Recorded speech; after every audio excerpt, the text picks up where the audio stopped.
शनिवार म्हटलं की माझा आवडता दिवस. शनिवार दिवशी मी सकाळी पहाटे उठून छान मस्त झाडू पोचा करून इकडे झोप लागली आणि छान अशा रांगोळ्या काढली. भगवंतासमोर इकडे दारापुढे रांगोळी काढून घेतली आणि मग मुलांची तयारी करून दिली. मुलं गेले स्कूलला आणि मग आता मी माझ्यासाठी मस्त कडक चहा ठेवली आणि चहासोबत घेतली मी चिवडा.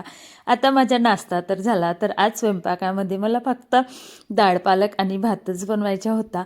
इकडे स्वयंपाक तर झालं माझं आणि मग असं काम चालू आहे आमच्या इथे, त्याच्यासाठी मी होती घरी. आता आद्या उत्कर्ष ट्युशनला जायसाठी झाली इकडे रेडी. तर आद्याला आज मम्मा सोडून द्यायला पाहिजे होती, कारण असं तर ती एकटीच जात असते. आता आद्याला सोडून आल्यानंतर काही कामं मी आवरून घेतली आणि मग इकडे केली तयारी, कारण आम्हाला घराचं वास्तूक होतं, या कार्यक्रमाला जायचं होतं.